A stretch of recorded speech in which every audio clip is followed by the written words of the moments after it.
कार्यक्रम अभी 4 जून को प्रारंभ होने वाला है। 4 जून से 13 जून ये कार्यक्रम चलेगा।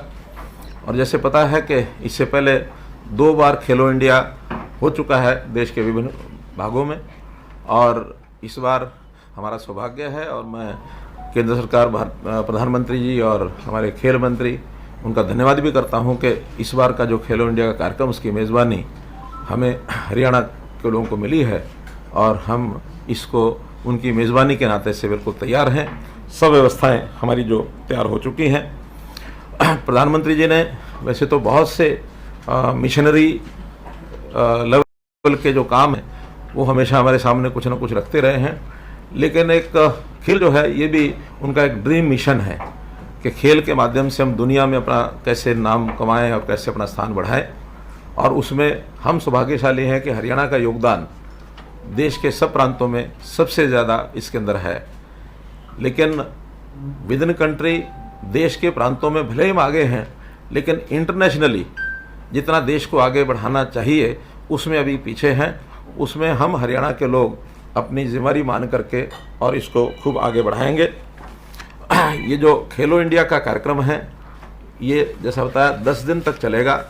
25 इसमें गेम्स होंगे और इसकी जो शुरुआत है 4 तारीख को, इसमें हमारे केंद्रीय गृह मंत्री श्री अमित शाह जी वो पधार रहे हैं। उनका कार्यक्रम फाइनल हो गया है। सायंकाल 7 बजे के लिए हमने जनता को बुलाया है। ठीक 7:30 बजे कार्यक्रम जो है ये शुरू होगा और उस 7:30 बजे के कार्यक्रम की शुरुआत में लगभग 8,500 तो जो खिलाड़ी हैं या उनके जो प्रबंधक जितने भी हैं, साथ में अधिकारी हैं, कोच हैं और जो सहयोगी हैं, वो सब 8,500 की संख्या उनकी रहेगी। आसपास के जिलों के भी जो खेल प्रेमी लोग हैं उनको भी हम बुलाएंगे और इसके लिए आपको भी निमंत्रण रहेगा और उसमें पास जो है मीडिया के वो आप लोगों को मिल जाएंगे। अलग से उसकी व्यवस्था वहाँ बनाएंगे आपके बैठने की और उसमें उसकी सारी जानकारी लेने के लिए। इस बार के आयोजन को कैसे ये पिछले 2 आयोजन हैं उससे भी आगे बढ़ कर के भव्य इसका आयोजन हो, इसके लिए व्यवस्थाएं हर प्रकार की, यानी खेल के नाते से जो स्टेडियम है, इंफ्रास्ट्रक्चर है, वो तो मैं स्वयं उसका निरीक्षण करके आया हूँ।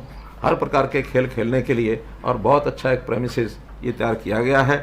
न केवल पंचकुला बल्कि इसमें से कुछ खेल चंडीगढ़ यूनिवर्सिटी का जो कैंपस है उसमें भी होंगे, कुछ अंबाला में होंगे, शाहबाद में होंगे और दिल्ली में होंगे। अलग अलग खेल जो इस प्रकार से होंगे उनकी जो जानकारी है वो मैं बता देता हूँ आपको। इसके अंदर तीरंदाजी और फुटबॉल ये पंजाब विश्वविद्यालय चंडीगढ़ के परिसर में होगा। तैराकी और जिम्नास्टिक ये अंबाला में होगा। हॉकी शाहबाद में होगा। साइकिलिंग और शूटिंग ये दिल्ली में होंगे। और जो मैंने बताया 25 खेल जो इसमें आयोजित किए जाएंगे उसमें 5 खेल जो हर बार ये मौका दिया जाता है स्टेट को कि 5 कोई परंपरागत खेल जिस जो स्टेट गेस्ट स्टेट है, होस्ट स्टेट है, वो अपने नाते से 5 खेल उसमें जोड़ सकते हैं। 20 पहले से तय होते हैं। 5 जो हमने जोड़े हैं उसमें गतका है, थांगता है, कलारी पट्टू है, योगासन है, मलखंभ है। सारे देश भर के अलग अलग प्रांतों के नाते से ये खेल जो परंपरागत खेल हैं इसको जोड़ा गया है। पहली बार हमने मशाल रिले इसका आयोजन किया है, जो सारे प्रदेश में ये मशाल रिले और ये घूम करके आएगी। इसमें मस्कट जो बनाया गया है उस मस्कट का नाम धाकड़ ये रखा गया है। धाकड़ मस्कट 3 शुभंकर ये बनाए गए हैं। ये भी सब पूरे प्रदेश में इनको हम एक प्रकार से प्रचार के नाते कहिए या लोगों को जानकारी देने के नाते कहिए, जितने हमारे प्रदेश में जितने ज़िले हैं सब जगह अलग अलग कार्यक्रमों में इनको हम भेज रहे हैं और इनका भी एक भ्रमण हो रहा है। हरियाणा धाकड़ शब्द से बहुत जाना जाता है।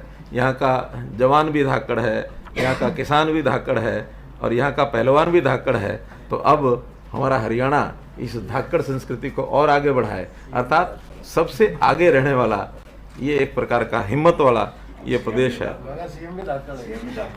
धन्यवाद धन्यवाद। जितने भी प्रदेश हैं सभी प्रदेशों की टीमें इसमें भाग लेंगी। कल से कुछ प्रदेशों की टीमें, शायद मणिपुर की टीम कल आ भी चुकी है। मिजोरम की भी आ चुकी है। तो ये टीमें आनी शुरू हो गई हैं, सभी प्रदेशों की टीमें इसके अंदर भाग लेने के लिए, और ये आने वाली हैं।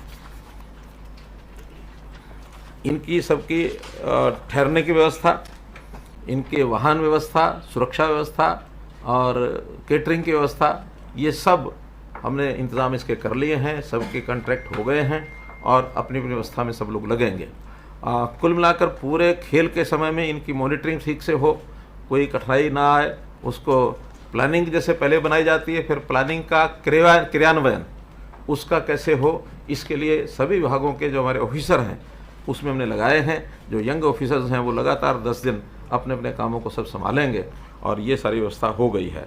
निश्चित रूप से कार्यक्रम समाप्ति के बाद हम उसका रिव्यू भी करेंगे कि इस कार्यक्रम में हमने अपने आप को कहाँ पाया है, पहले दोनों कार्यक्रम, ये तीसरा कार्यक्रम, और कुछ नए सुझाव भी बीच बीच में आते हैं, नई बातें ध्यान में आती हैं, तो रिव्यू में उसको भी हम मूल्यांकन करके खास करके जो आगे देश में कहीं भी होगा कोई कार्यक्रम तो उनको भी भेजेंगे। हमारे यहाँ और कार्यक्रम राष्ट्रीय स्तर के, अंतर्राष्ट्रीय स्तर के या एशियन लेवल के, कॉमनवेल्थ के, एक सुझाव ये भी है कि एक हमारा स्थान जो बन गया है इसका उपयोग और अन्य जो खेल हैं इस लेवल के उनके लिए भी हम उपयोग करेंगे। इन संस्थानों को, इन प्रीमिसेस को एकेडमीज बना करके कुछ प्रशिक्षण इस नाते से खिलाड़ियों को हम दें, चाहे वो अपने प्रदेश के हों या दूसरे प्रदेशों के हों या अंतर्राष्ट्रीय स्तर के हों। उस नाते से कोच भी हम लेकर के आने वाले हैं ताकि वो कोच, अंतर्राष्ट्रीय स्तर के कोच ऐसे खिलाड़ियों को वो ट्रेनिंग दें ताकि ये काम भी हमारा बहुत आगे बढ़े। जैसा हम भी देखते हैं हमारे बहुत से खिलाड़ी जो अंतर्राष्ट्रीय स्तर के कोच हैं उनसे कोचिंग लेते हैं, तो हम ऐसे कोचेज़ अपने यहाँ भी अच्छे खड़े कर सकें, इसके लिए भी आह्वान किया है ताकि देश और दुनिया के बाकी लोग भी आ करके सीख सकें। इन प्रतियोगिताओं में गर्मी होने के कारण से अधिकतर खेल या तो सुबह सुबह होंगे या शाम को होंगे। दोपहर के समय खेल इंडोर तो सब चलेंगे, लेकिन आउटडोर वाले खेल वो सुबह या शाम ज़्यादा होंगे, दिन में उनको थोड़ी संख्या कम रखेंगे। कुल मिलाकर चाहे गोल्ड मेडल हैं या सिल्वर मेडल हैं या ब्रॉन्ज मेडल हैं, इन तीनों को मिला करके ये संख्या 1866 और अवार्ड्स ऐसे जो मेडल्स हैं ये इसकी रचना की गई है। अब 1866 में कौन प्रदेश कितना लेता है सबका अपना कंपटीशन है, लेकिन हम ऐसा ज़रूर मान करते हैं कि हरियाणा जैसे पिछले बार सेकंड उस पर रहा था, रैंक पर दूसरा स्थान हमारा था 200 मेडल लेकर के। इस बार हम चाहेंगे कि हमारे खिलाड़ी और ज़्यादा मेडल लेकर के और पहला स्थान कैसे प्राप्त करें, इसकी हमारी ज़रूर पुरजोर कोशिश रहेगी और उसके लिए खिलाड़ियों को पूरा प्रोत्साहन, उनका उत्साह और उनकी सारी व्यवस्था ये सब बनी रहेगी। कुल मिलाकर इस आयोजन पर 250 करोड़ रुपए का ये जो है खर्च होगा। इस 250 करोड़ रुपए में 139 करोड़ रुपए तो जो ढांचा है, जो हमारा इंफ्रास्ट्रक्चर है उसके नवीनीकरण के लिए या कोई नया उसमें निर्माण करने के लिए ये सब खर्च हुआ है। बाकी जो खर्च है इन खिलाड़ियों के रहन सहन का, उनके बाकी व्यवस्थाओं पर ये सारा खर्च होगा। इसमें साई का भी योगदान कुछ होगा, इसमें केंद्र सरकार का भी योगदान रहेगा, हरियाणा सरकार का भी योगदान रहेगा, तो मिला जुला करके ये सारा जो है ये खर्च इसमें होगा। ठहरने के लिए सभी जो खिलाड़ी हैं या उनके साथ जो और आए हुए लोग हैं 3 स्टार होटल्स कम से कम सबको मिलेंगे। हाँ, जो उसमें जो प्रोमिनेंट लोग हैं, जो उनके नेतृत्व के लोग हैं, उनको अच्छे होटलों में ठहराएंगे और ऐसा ये सारी व्यवस्था हो गई है। पौष्टिक आहार भी, इसका भी मेनू सबका बन गया है, वो भी एक अच्छे तो के खिलाड़ी के लिए आहार यही सबसे महत्वपूर्ण विषय होता है। उनको आहार जैसी आवश्यकता खिलाड़ियों के है उसी हिसाब से उनको दिया जाएगा। वाहनों की और सुरक्षा की जैसे मैंने व्यवस्था बता दी है। डॉक्टर्स और एम्बुलेंस इनकी व्यवस्था की गई है ताकि कहीं भी आवश्यकता पड़ने पर उनका एक ध्यान रखा जा सके। और वहाँ एक इंजरीज अगर कुछ खिलाड़ियों को होती है उनकी ट्रीटमेंट के लिए, उनका व्यवस्था के लिए भी एक बड़ा सेंटर वो पर बना दिया गया है। और ये जो सेंटर बना है मुझे लगता है कि उत्तर भारत में इस प्रकार का, क्या सेंटर का नाम क्या बोलते हैं उसको, रिहैब सेंटर। तो इस प्रकार से उत्तर भारत का एक सबसे अच्छा सुंदर वो सेंटर बनाया गया है ताकि खिलाड़ियों की जो चोट है उसकी कितना जल्दी उसको रिकवर वो कर सकता है और दोबारा खेल में कैसे वो उतर सकता है, ये भी हमने किया है। हर दिन ऐसे तो उद्घाटन 4 तारीख को है, समापन 13 तारीख को है, लेकिन फिर भी हर दिन कोई ना कोई एक महानुभाव वहाँ पर उनको चीफ गेस्ट या विशिष्ट अतिथि जिसको कहते हैं उनको भी हम लाएंगे, खेलों को देखने के लिए भी वो आ सकते हैं। कोई एक आध फंक्शन भी रोज़ाना जो मेडल्स को डिस्ट्रीब्यूट करने का या मेडल देने की जो सेरेमनी होगी उसमें वो भाग ले सकते हैं। तो उसके अंदर हरियाणा के सब जितने हमारे मंत्री हैं, हमारे सांसद हैं, केंद्रीय मंत्री हैं, चंडीगढ़ के एडमिनिस्ट्रेटर हैं, पंजाब के एडमिनिस्ट्रेटर हैं, हम तो चाहेंगे कि पंजाब के मुख्यमंत्री को भी एक आध कार्यक्रम में बुलाएं, लेकिन सबका वो डिपार्टमेंट जो है उनकी जानकारी उनको देंगे ताकि एक उत्साहवर्धन सबका उसमें हो, ये लाभ भी उनको मिलेगा।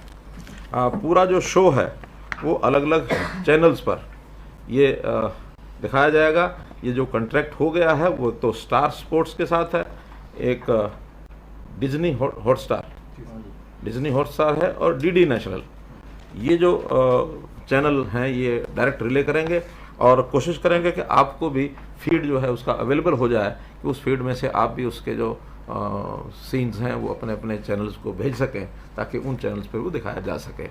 इस प्रकार से इस कार्यक्रम की आयोजना की गई है। आज क्योंकि बहुत समय अब जिसको कहना चाहिए कि उल्टी गिनती जैसे शुरू हो गई है, मात्र 2 दिन का समय बचा है। आज 2 तारीख है, कल 3 है, परसों 4 को इसका उद्घाटन है। तो आपके माध्यम से हरियाणा की जनता या देश की जनता को इस कार्यक्रम की जानकारी देना ये मेरा दायित्व। 13 जून तक जो है खेलो इंडिया यूथ गेम्स का आयोजन जो है होने जा रहा है। 4 जून से खेलों की शुरुआत हो जाएगी। इसकी जानकारी मुख्यमंत्री ने प्रेस कॉन्फ्रेंस के माध्यम से दी। तमाम तैयारियां किस स्तर पर पहुंच चुकी हैं, कहां तक कंप्लीट हो चुकी हैं, क्या क्या तैयारियां की गई हैं, इस सभी के बारे में मीडिया से रूबरू होकर मुख्यमंत्री मनोहर लाल ने जानकारी साझा की। साथ ही उन्होंने कहा कि जो भी खिलाड़ी यहाँ पर आएंगे उनके ठहरने का और तमाम सुविधाओं का ख्याल जो है सरकार की तरफ से रखा गया है। टोटल खर्चा कितना होगा ये भी मुख्यमंत्री ने बताया। कुल 250 करोड़ रुपए जो हैं वो खर्च होंगे। 1866 मेडल की संख्या मुख्यमंत्री ने बताई। 8,500 खिलाड़ी जो हैं इसमें अलग अलग प्रदेशों से हिस्सा लेंगे।